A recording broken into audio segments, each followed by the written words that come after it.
Depuis des décennies, l'Afrique bénéficie de l'aide américaine dans plusieurs domaines clés tels que l'éducation, la santé, la sécurité alimentaire, l'agriculture, le développement économique et l'entrepreneuriat. Cependant, cette assistance a été suspendue par l'administration Trump pour une période bien définie. Concernant le gel des financements de l'USAID, plus précisément, il représente un coup dur pour le continent selon certains observateurs. D'autres y voient une opportunité pour les pays africains de repenser leur autonomie. Quelle est l'ampleur financière de cette suspension d'aide? Quelles régions en subiront les plus lourdes conséquences? Quelles solutions durables pour renforcer l'autonomie économique de nos pays? Les réponses dans cette émission avec deux invités déjà sur ce plateau. Nous recevons professeur Adiaratou Ouara Aïdara Ndiaye.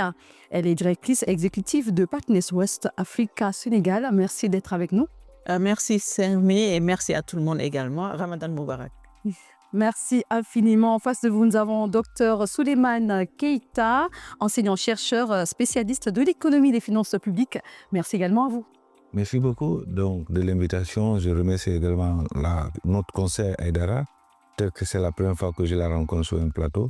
Merci. Bon Ramadan. Merci infiniment. Les États-Unis ont suspendu les financements de l'USAID dans plusieurs pays, y compris ceux d'Afrique.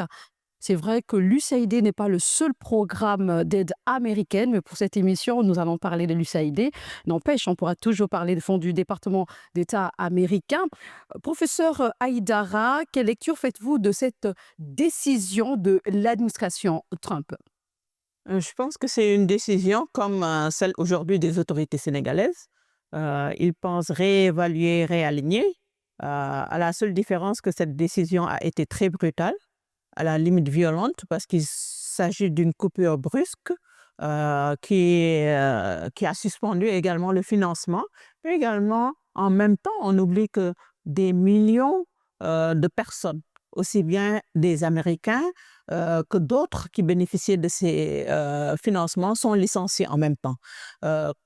Le gouvernement sénégalais est en train de réévaluer, réaligner avec des licenciements, mais le gouvernement américain, en même temps, est en train de réévaluer et de réaligner avec quand même un impact très, très négatif, aussi bien sur les citoyens américains que pour les autres qui en bénéficiaient. Et cette suspension temporaire de 90 jours risque de devenir permanente, docteur Keita. Selon vous, est-ce que vous pensez qu'on peut arriver à une suspension définitive des financements de l'USAID? Bon, merci beaucoup. D'abord, on ne peut pas arriver à ce niveau-là. Il faut peut-être pédagogiquement rappeler une chose. D'abord, quoi l'USAID? C'est-à-dire, aujourd'hui, c'est un projet. Donc, la suspension, elle est dangereuse pour nous, mais aussi dangereuse, mais aussi pour la politique américaine. N'oubliez pas que la mise en place, n'est-ce pas, de l'USAID procède de quoi? Du fait qu'aujourd'hui, au lendemain, n'est-ce pas, des indépendants de 1960, les États américains, justement, voulant avoir effectivement la suprématie de l'économie américaine sur le reste du monde. N'oubliez pas, en 1960, il y avait deux blocs, le bloc soviétique et le bloc occidental. Maintenant, donc, pour ne pas que les Africains qui étaient nouvellement indépendants d'autres pays aillent vers ce qu'on appelle le bloc soviétique, c'est ce qui a poussé justement le président Kennedy à mettre en place ce qu'on appelle l'USAID. En 61. En 61, justement, c'était pour conserver effectivement les économies à aller vers ce qu'on appelle l'État américain. Mais aussi, il faut peut-être rappeler une chose, peut-être que depuis quelque temps, il y a le débat qui se fait autour de cela. L'Afrique est perdante, mais aussi les États-Unis aussi. N'oubliez pas qu'aujourd'hui, c'est une façon aussi de maintenir la suprématie américaine sur les autres États. Aujourd'hui, aucun État ne donne gratuitement. En économie, il y a tout ce qu'on appelle de la contrepartie. Si vous donnez, c'est pour pouvoir maintenir ce qu'on appelle une hégémonie politique et une hégémonie aussi diplomatique. Donc, du coup, le retirer, donc ça veut dire que vous n'aurez plus la pression diplomatique, ni la pression économique, ni aussi la pression sociale sur ces États-là.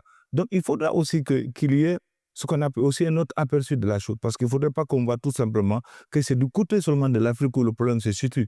Au niveau américain aussi, le problème est là, parce qu'aujourd'hui, il ne faudrait pas oublier, depuis la mise en place également aussi, il faut le rappeler, de ce programme-là, l'USAID, il y a eu un débat entre républicains et démocrates pour l'utilité même de ce programme-là. C'est vrai que aussi, depuis l'arrivée de Elon Musk, ils travaillent sur ça. Parce que quand ils parlent de l'efficacité, c'est ce qu'on appelle la rationalité budgétaire. Il n'y a que ça. C'est-à-dire qu'ils veulent aller vers ce qu'on appelle moins d'État et mieux l'État. C'est-à-dire qu'ils veulent que les dépenses publiques américaines puissent aller vers ce qu'on appelle des secteurs porteurs peut-être de développement pour leur propre économie. Donc, du coup, c'est une relocation, comme l'a dit tout à l'heure le professeur. C'est-à-dire aujourd'hui, même nos États sont dans cette logique. Quand on voit l'État du Sénégal, nous sommes dans une logique de, je ne dirais pas de la gestion, mais de l'allocation des ressources pour mieux permettre effectivement une allocation optimale des ressources vers des secteurs porteurs. Donc les États-Unis vont également perdre ce que vous êtes en train de nous faire comprendre. Et donc, quelque part, l'Afrique y gagne, puisque les États-Unis risquent de ne plus avoir la même mise sur nous. Ouais, c'est ce que j'ai dit. C'est-à-dire qu'aujourd'hui, il faudrait qu'on comprenne deux choses l'une. C'est-à-dire qu'aujourd'hui, une telle décision américaine aura des conséquences fondamentalement, on reviendra là-dessus sur les économies américaines, parce que le programme ESC, d'autres programmes sont là pour financer des programmes qui sont vraiment rentables, qui apportent valeur ajoutée. Il faut peut-être, à titre exemple, par exemple, au Sénégal, c'est un projet qui va impacter beaucoup sur les femmes, qui va beaucoup impacter en matière de santé, qui va aussi impacter, n'est-ce pas, sur les infrastructures routières. Si vous prenez par exemple le corridor Koukandé, c'est-à-dire Diaoubé jusqu'à Ziguinchor, cette route à hauteur de 280 Sud du km pays. au sud du pays a été financée par le programme ESC. Donc, ça veut dire qu'il y aura beaucoup d'impact. J'aimerais bien que notre professeur puisse réagir. Tout à l'heure, il disait que les femmes aussi seront impactées. Dites-nous, quels sont les secteurs qui seront plus touchés par cette suspension, professeur Aïdara? Tous les secteurs de la sécurité humaine, notamment la santé, surtout au Sénégal, mais également dans la plupart en fait, des pays. Donc, les programmes de santé maternelle et infantile, les programmes de prévention et de lutte contre le paludisme, le sida, la tuberculose, donc le PEPFAR quelque part, les programmes également de vaccination concernant la santé, mais également les programmes d'éducation, l'alphabétisation, les programmes d'autonomisation des femmes avec la transformation des produits agricoles, des produits halieutiques. Également le programme d'électrification rurale avec le MCA, des centaines de milliards de dollars, donc qui devait permettre à la plupart donc, des villages donc, de bénéficier d'électricité. Mais on oublie les problèmes de sécurité.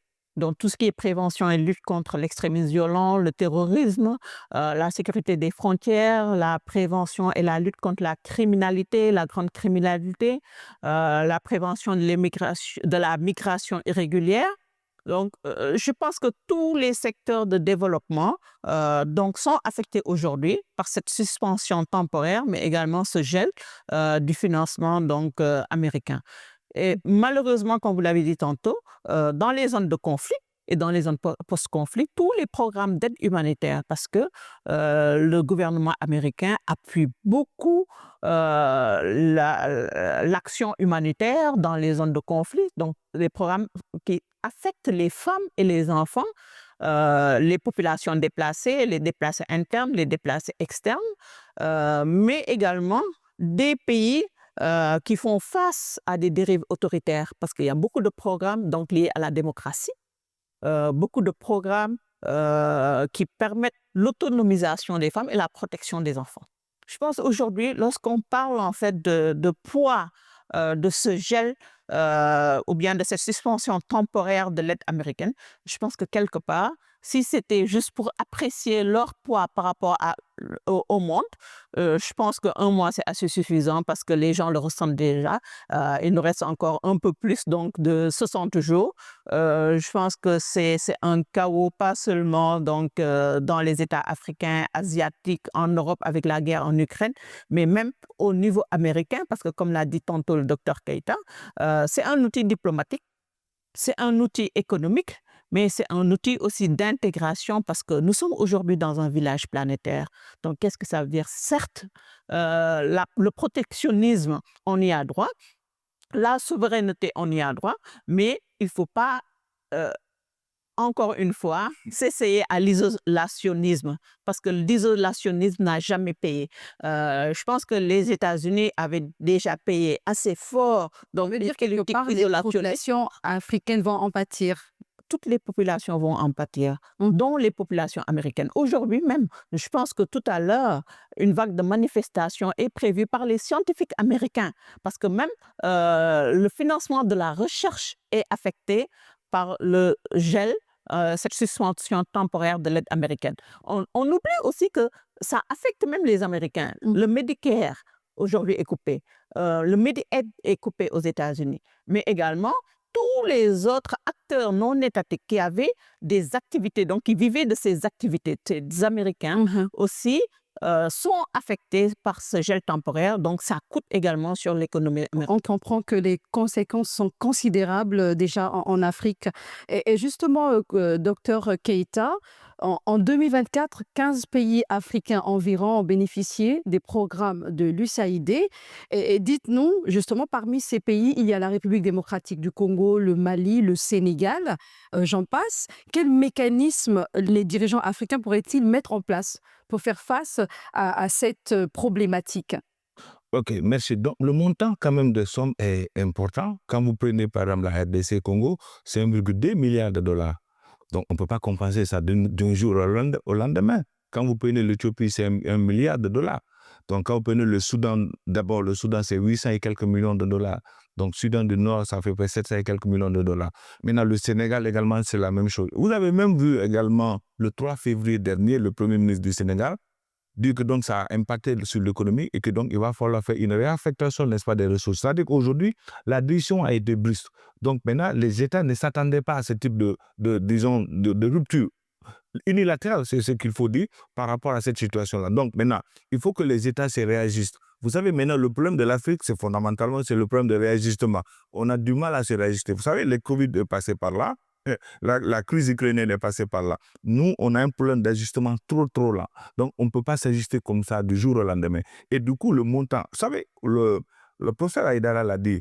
Quand vous prenez, par exemple, le programme de santé en Afrique, si vous prenez la zone dont vous avez parlé tout de suite, par exemple, vous prenez le Kenya, RDC, mais c'est des programmes qui sont financés par l'USAID, comme les programmes, par exemple, antirétroviraux, qui sont des programmes de SIDA, qui fait qu'aujourd'hui, les médicaments, pour pouvoir se soigner les gens, ils n'ont pas. Donc, il va falloir une subvention. Et que, imagine maintenant, c'est le retrait de ces subventions. C'est la prolifération de la maladie. C'est-à-dire, aujourd'hui, c'est des mesures qui étaient mises en place pour atténuer effectivement ce type de maladie-là. Donc, s'il n'y a pas, donc déjà, c'est un danger qui est là. L'autre aspect, c'est quoi? C'est que nos États, il faut se dire la vérité, ne sont pas suffisamment outillés peut-être pour les 90 jours de pouvoir trouver une solution palliative. Peut-être dans le long terme, pourquoi pas. Mais dans le court terme, ça va impacter. Il y a beaucoup de programmes et de projets qui sont actuellement qui ne fonctionnent pas. C'est des chômages techniques qui sont... Donc, vous voyez, il y a beaucoup de personnes dans ces différents pays-là, les gens ne travaillent pas. Donc, par conséquent, ce qu'il faut voir, c'est de voir dans la mesure... Déjà, c'est un signal. Moi, je pense que c'est un signal déjà qui pousse maintenant nos États à compter sur eux-mêmes et ne pas amener tous les programmes dans la main d'une structure, une puissance super puissante, plutôt maintenant États-Unis, France, ainsi de suite. C'est ce qu'a dit d'ailleurs le Premier ministre Ousmane Sonko. Exactement, c'est ça. Je dis, il faut renforcer l'autonomie de notre pays, du Sénégal. C'est clair, parce qu'aujourd'hui, vous ne pouvez pas, de programmes aussi importants comme la santé, comme l'éducation, le mettre sur, n'est-ce pas, sur une seule puissance. Parce qu'aujourd'hui, si la puissance veut faire une réaffectation de ses ressources, mais comment vous voulez vivre? Donc, en économie, il est fondamentalement important pour que les secteurs vitaux de l'économie, qu'on ne mette pas dans la main d'une autre personne. Ça ne se fait pas. Aujourd'hui, peut-être que le mal est là. Maintenant, c'est de voir dans la mesure du possible maintenant comment on peut conjuguer là nos efforts. Peut-être, ça a été dit, donc de l'intégration pour permettre effectivement des projets fédérateurs pour nous permettre, n'est-ce pas, de combler le gap que les Américains vont laisser. Sinon, ça serait catastrophique. Très bien. Alors, il a parlé tout à l'heure de la santé. J'aimerais bien qu'on reste sur ce point-là. Par contre, c'est notre professeur qui va y répondre. De nombreuses personnes sont atteintes du VIH. SIDA, dépendant de PEPFAR, qui est le plan d'urgence du président pour la lutte contre le SIDA. Dites-nous, professeur Aïdara, quelles solutions envisagez-vous pour éviter une situation désastreuse dans ces pays comme le Kenya, par exemple? Ouais. S'il s'agit du Kenya, s'il s'agit d'autres pays, je comprends parfaitement que ça soit une urgence vitale. Nous avons les BRICS aujourd'hui, surtout pour le Brésil et l'Inde par rapport aux médicaments. Donc, il faut repenser. Je pense que nos populations, nos dirigeants africains n'ont pas suffisamment de vision prospective. Ils sont plutôt réactifs. Et je pense que dès à présent, au lieu d'attendre la fin des 90 jours, ils doivent revoir leur collaboration. Donc, ils doivent revoir leur collaboration avec d'autres pour relancer, en fait, ces politiques, comme vous l'avez dit tantôt. Parce que les gens oublient aussi que ce n'est pas seulement l'USAID. Les États-Unis sont sortis de l'OMS. Et la plupart, je dis, des programmes sont soutenus à 100% par l'USAID et d'autres à 100% par l'OMS. Et donc, l'OMS aussi perd en même temps une bonne partie de son budget qui était affecté, qui était soutenu par les États-Unis. Donc, aujourd'hui, dans ces pays, on a également la médecine traditionnelle qu'il ne faut pas occulter, il ne faut pas en rire. La Chine, aujourd'hui, est devenue souveraine par rapport à la santé en mettant l'accent sur Les la États-Unis médecine ont quitté traditionnelle. l'accord de Paris aussi. Ils ont quitté l'accord de Paris, ça c'est par rapport à l'environnement parce qu'on est encore sur la santé. C'est parce qu'on parle de la santé que j'ai abordé uniquement l'OMS. Ils ont quitté donc effectivement l'accord de Paris concernant tous les projets environnementaux, mais également ils s'apprêtent avec le Defend Act à quitter carrément l'ONU. Donc aujourd'hui, il faut se préparer à l'impact du retrait des États-Unis de l'ONU entièrement. Concernant d'autres aspects de la santé maternelle infantile, le paludisme, parce que le paludisme aussi aujourd'hui est la maladie qui tue le plus, surtout chez les enfants. Mais tous les programmes de paludisme sont soutenus soit par l'OMS, soit par l'USAID. Est-ce qu'il faudra attendre la période hivernale pour penser remplacer les mesures préventives qui étaient prises pour la prévention du paludisme? Donc, c'est aujourd'hui qu'il faut y prendre, je pense qu'il faut prendre les dispositions idoines. Et comment il faut le faire? Nous avons les ressources. On parle beaucoup de nos ressources. Mais également, nous avons le secteur privé. On oublie souvent de mettre l'accent sur la RSE. La RSE, la responsabilité sociétale d'entreprise. Avant, c'était juste des programmes d'appui aux écoles ou bien à la santé en offrant quelques tables bancs. Mais c'est des programmes qu'on peut voir et réallouer certains points et même la fiscalité. Donc, il faut comme vous l'avez dit tantôt, bon, je ne suis pas économiste, on a un économiste avec nous, il va nous dire comment réévaluer, comment réaffecter certaines lignes budgétaires à des programmes phares, comme vous l'avez dit tantôt, la santé, l'éducation, mais également l'agriculture. Parce que lorsqu'on parle de secteur humain, sécurité humaine, en dehors de la protection des frontières, en dehors de la protection civile, il faut que les gens puissent manger à leur faim. La sécurité alimentaire, l'AGOA, parce qu'on parle de PEPFAR, mais également le programme phare d'agriculture, développement de l'agriculture est aussi financé par l'USAID et le gouvernement américain au Sénégal et dans la plupart des pays. Le programme de santé, on l'a dit tantôt, mais également d'autres programmes d'accès au logement, accès à l'électricité, l'accès à l'eau potable. Et cela demande des moyens colossaux. Est-ce qu'aujourd'hui, nos États sont prêts à y répondre? Elle parlait tout à l'heure du budget. En fait, ce n'est pas qu'on n'est pas prêt. Elle a raison. C'est-à-dire qu'aujourd'hui, nos États, dans la politique publique de nos États, il y a ce qu'on appelle la politique de réallocation des ressources. Vous savez, nos ressources sont allouées dans des secteurs qui ne sont pas portés de développement économique, qui ne sont pas portés de croissance économique. Si vous prenez par exemple nos entreprises, les secteurs privés, ils ont ce qu'on appelle une obligation de payer, ce qu'on appelle la responsabilité sociétale de l'entreprise. C'est vrai que ça se limitait peut-être uniquement à aller dans les salles de classe et puis recruter. Non. Vous savez, nous avons un besoin de restructurer de façon globale nos économies et faire ce qu'on appelle des affectations optimales des ressources. Ça veut dire quoi? Aujourd'hui, il ne faut pas se perdre de vue une chose qui est fondamentale. Ce que les Américains sont en train de faire comme ça, peut-être sur quelques années, d'autres États vont le faire, qui nous aident. Parce qu'aujourd'hui, ils ont besoin aussi de l'affectation de leurs ressources pour répondre favorablement aux besoins de la population interne. On ne peut pas continuer éternel vitam à vivre, n'est-ce pas, de l'aide extérieure. Et quelqu'un disait que c'est maintenant même que les États-Unis aident l'Afrique. Non, C'est le fait d'avoir non, je pense que c'est clair. Donc, comme il a dit tout à l'heure, ce qu'il faut faire, c'est faire des affectations des ressources. Nous avons des ressources peut-être dans d'autres pays, comme vous avez dit, le Kenya, le Congo. Ils ont des ressources. Mais c'est d'affecter des ressources vers des secteurs vitaux. Maintenant, le plan fondamental de l'Afrique, ce n'est pas de la pauvreté. Mais moi, j'aimerais bien que vous puissiez nous donner plus de détails. J'aimerais bien que vous puissiez donner, comme je disais, plus de détails dans le sens où les programmes de l'USAID ont eu un impact positif, surtout sur le plan éducatif. Je vais m'arrêter là, l'éducation. Quelles sont les solutions que vous préconisez pour éviter une crise dans le secteur éducatif? Le secteur éducatif, mais c'est le problème fondamental, c'est quoi? C'est que 60% des recettes, n'est-ce pas, en fait, des financements du secteur éducatif africain viennent de l'extérieur. Et ça, c'est grave. Nous avons des budgets qui sont affectés vers des secteurs qui ne sont pas rentables. Maintenant, aujourd'hui, c'est fait une réaffectation des ressources. C'est très simple. On a des ressources. On a des ressources minières. On a des ressources du sol et du sous-sol. prendre une partie de ces ressources-là, les affecter vers l'éducation, une autre partie les affecter vers la santé. Mais ça règle le problème. Mais si vous voyez maintenant, la plupart de nos recettes de nos pays, c'est quoi? On a ce qu'on appelle des dépenses uniquement de fonctionnement, des salaires et puis maintenant des dépenses de prestige.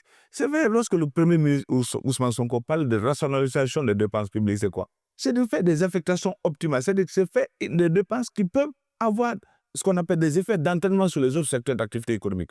L'Afrique a cette capacité-là. Il y a tellement de ressources. On a des ressources minières. Par exemple, au Sénégal, il y a le gaz, il y a le pétrole. Mais même si c'est 1 à 2% des ressources-là, les affecter vers des secteurs sociaux de base, ça nous permet de nous passer progressivement vers ce qu'on appelle vers ces secteurs-là. Sinon, c'est la catastrophe qui va... On parle de l'USAID, mais également d'autres fonds, les fonds du département d'État américain. Dans votre cas, c'est plutôt la Fondation nationale pour la démocratie. Vous avez initié un projet dénommé les Sentinelles des résolutions femmes, paix et sécurité de cohésion sociale. En quoi consiste ce projet? Merci. Je pense que comme il a dit tantôt, Dr Keïta, il faut réallouer les ressources, mais il faut privilégier la préférence nationale. Parce que pour privilégier le développement, la croissance, il faut une préférence nationale, c'est-à-dire plus promouvoir le secteur privé. Parce que c'est le secteur privé qui crée de l'emploi et qui crée donc un développement. Les sentinelles des résolutions femmes, paix, sécurité et de la cohésion sociale, vous savez que cette année, on va fêter les 25 ans des résolutions femmes, paix, sécurité qui permettent de promouvoir les femmes dans les secteurs de la paix et de la sécurité. Ce projet est soutenu par la Fondation nationale pour la démocratie, communément appelée la National Endowment pour la démocratie. Encore une fois, c'est une fondation. Leurs ressources, le budget est voté par le Sénat américain. Mais aujourd'hui, ce budget même fait partie du gel de l'État américain, donc de cette suspension temporaire. Donc, pour vous dire en fait que tous les secteurs sont aujourd'hui affectés. Ce projet touche les 15 pays de la CEDEAO, bon, avec les 3 de l'AES aujourd'hui, bon, on va dire 12 de la CEDEAO, 3 de l'AES, en plus de 2 pays donc, du Sahel, à savoir le Mali et le Tchad. Par exemple, un impact.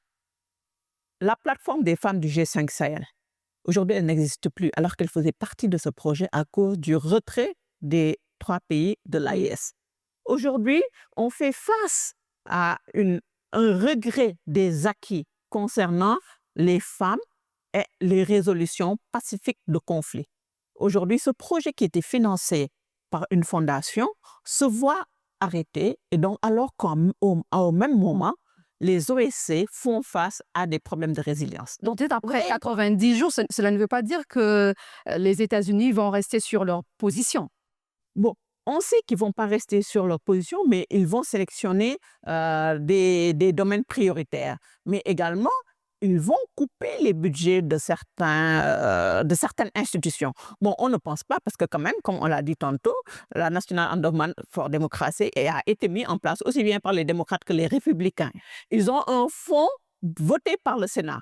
Ce fonds, aujourd'hui, il est voté, mais il est gelé.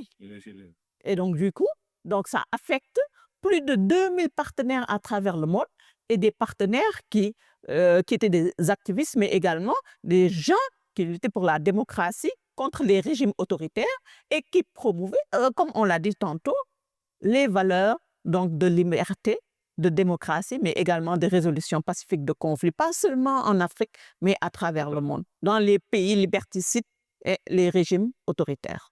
D'accord. Alors, docteur Keïta, aux côtés de l'Ukraine, le continent africain est le premier bénéficiaire de l'USAID. Quelles pourraient être les répercussions politiques et diplomatiques de cette décision? Oui, je vous l'ai dit, les répercussions diplomatiques, c'est quoi? C'est-à-dire que c'est la même mise que les États-Unis avaient sur ces pays-là. Si ça continue, c'est ça qu'ils n'auront plus. C'est-à-dire qu'aujourd'hui, l'aide n'est jamais désintéressé, je vous l'ai dit tantôt.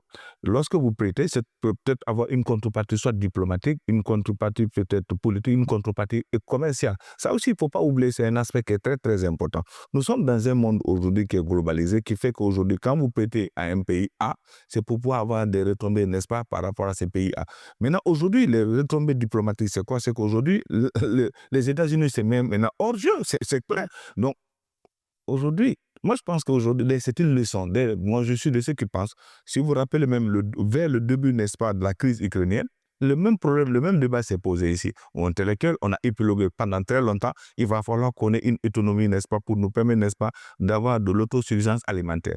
Et bien, après, maintenant, le même problème est revenu. Donc, je pense qu'il faut, de façon structurelle, que l'Afrique dépasse ces niveaux-là. C'est qu'en Afrique, que lorsque, par exemple, une puissance s'est retraite, mais ça devient une catastrophe.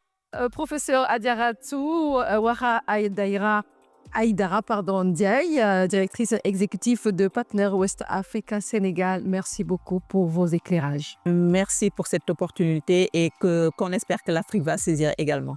Exactement. Merci également à notre cher docteur Souleymane Keita, enseignant, chercheur, spécialiste de l'économie des finances publiques. C'est moi qui vous remercie. Merci de l'invitation. C'est la fin de cette émission. Merci de l'avoir suivi. On se retrouve très bientôt sur Média. Portez-vous bien, prenez soin de vous et bon Ramadan.